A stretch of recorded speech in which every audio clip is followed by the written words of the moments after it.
சித்ராக்கா வந்து என்ன திட்டி அவளை கூட்டிட்டு போயிட்டாங்க. இப்ப எங்க இருக்கா அவ? மாடியில தான்க்கா இருக்கா. நீ வாய கூட. அக்கா வா.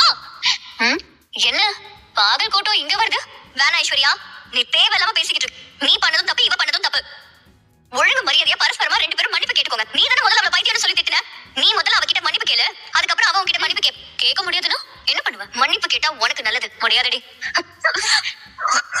ஏய், ஏன் மேலே கை வைக்கிறியா நீ? ஏய், ஒரு கட்டத்துக்கு மேல உன்கிட்ட எல்லாம் பேசிட்டு இருக்க முடியாது. பேசிட்டு இருந்தா அது என்னோட முட்டாள்தனம். ஒழுங்கு மரியாதையா வாழ சுருட்டிக்கிட்டு ஒழுங்கா இருந்துக்க. இல்ல நடக்கிறதே வேற தானோ. வாடி போலாம். ஏய், புருஷனுக்கு துரோகம் பண்ண வயித்துல குழந்தை உண்டாயிருக்கு. உன்னை பத்தி எனக்கு நல்லாவே தெரியும்.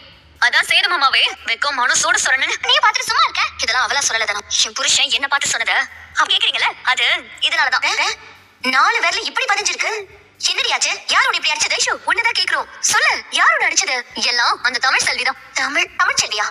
அவ எதுக்கு ஒண்ணு அடிச்சா? அன்னைக்கு அவ தங்கச்சி நான் பாகன்னு திட்டினதுக்கு பதிலுக்கு அவ வேற மாதிரி என்ன திட்டினான்னு சொன்னேன்ல. ஆமா, அன்னைக்கு ஏதோ சொன்னேன், நான் அதை சரியா கேட்கல. என்ன சொல்லி திட்டினா? அவ என்ன பார்த்து முண்டாட்டா குண்டரங்கன்னு சொல்லி திட்டினா. மன்னிப்பு கேட்டா உனக்கு நல்லது. முடியாதடி.